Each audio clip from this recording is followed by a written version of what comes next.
Something feels off. You can't prove it. You can't point to one thing and say, there it is. But your body knows. The way he tilts his phone away when you walk by. The extra seconds before he answers a simple question. The small changes in routine he never mentioned. None of it is evidence. All of it is a signal. You've told yourself you're being paranoid, insecure, crazy. You've told yourself to trust him, to stop looking for problems, to let it go. But the feeling doesn't leave. It sits in your chest like something waiting to be found, and no matter how many times you push it down, it pushes back. You don't want to be the woman who accuses, who snoops, who checks phones and questions every move. You don't want to become someone you're not, but you also can't keep pretending, because the not knowing is destroying you from the inside. What if there was a way to know? Not by accusing, not by fighting, not by invading his privacy. Just one question, simple, calm, direct. A question that doesn't attack but reveals. Stay with me, because what I'm about to share isn't manipulation. It's psychology, and it might give you the answer you've been afraid to find. Subscribe to Voices of the Forgotten, where human behavior is explained, where patterns, emotions, and hidden motives finally come to light. Let's get into it. Before we go deeper, drop your city in the comments.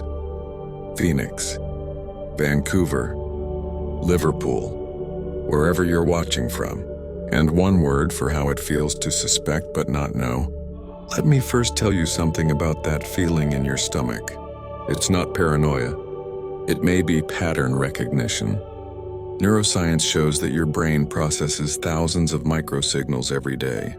Tone of voice, eye movement, body language, timing. Most of this happens below conscious awareness. You don't think it. You feel it. Your gut doesn't know he's cheating. But your gut has noticed that something has changed. And that noticing is valid. It's data. It deserves to be explored.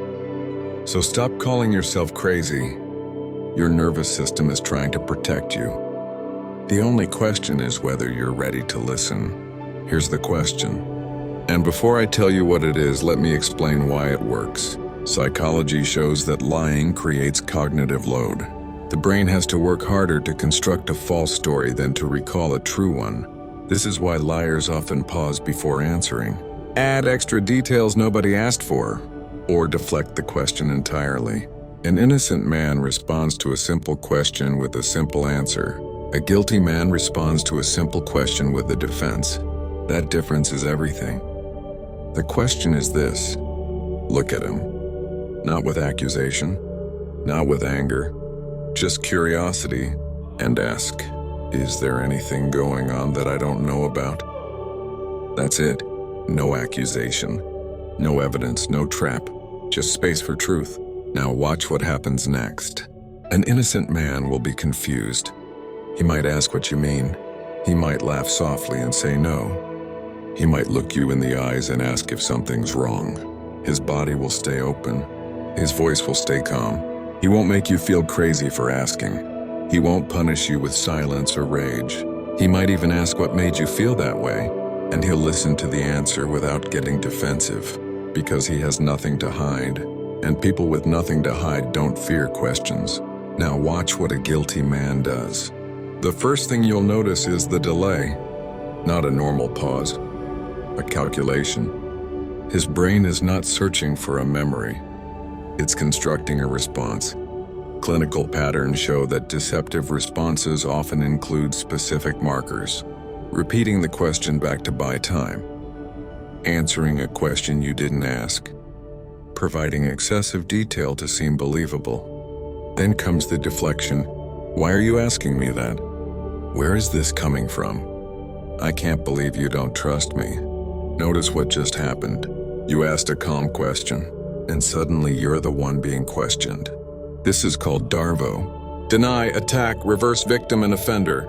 Psychology shows it's one of the most common tactics used by people hiding something. He didn't answer your question. He made you regret asking it. Have you experienced this? Asking something simple and suddenly becoming the villain? Tell me in the comments. I understand this too well. Here's what most women miss. The answer isn't always in what he says.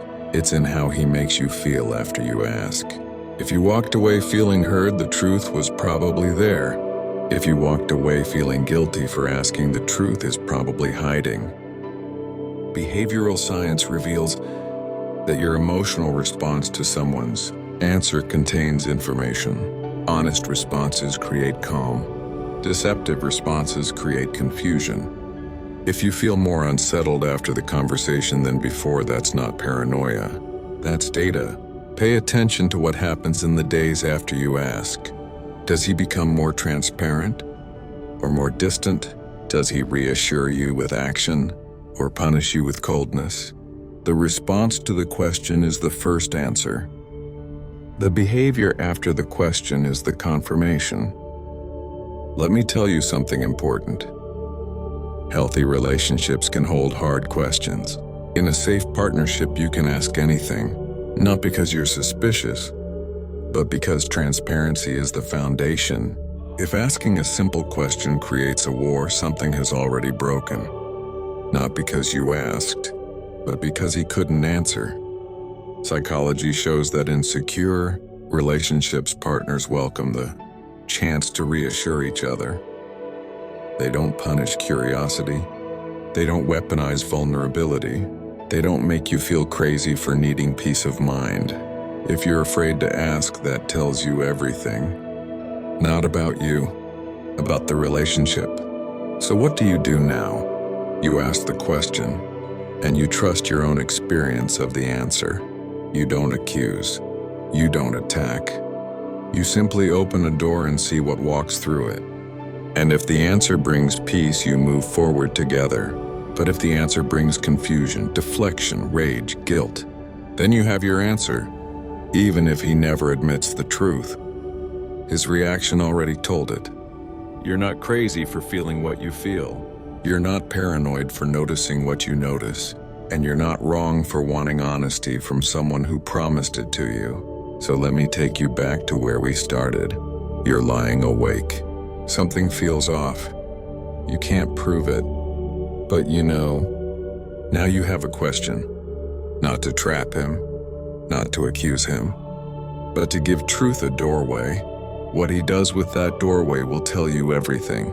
And for the first time, you'll trust yourself to hear it. If this gave you clarity you didn't have before, subscribe to Voices of the Forgotten. Like this video if you've ever been made to feel crazy for asking honest questions. Share it with a woman who's doubting herself when she should be trusting herself. Comment and tell me what happened when you finally asked. I read everyone. And remember this, you don't need proof to trust your instincts. You don't need permission to ask questions. Share it with a woman who's doubting herself when she should be trusting herself. Comment and tell me what happened when you finally asked. I read everyone. And remember this. You don't need proof to trust your instincts. You don't need permission to ask questions. And you don't need his confession to know your own truth. Your gut already knows. Now your mind is catching up. This is Voices of the Forgotten, where human behavior is explained, where patterns, emotions, and hidden motives finally come to light.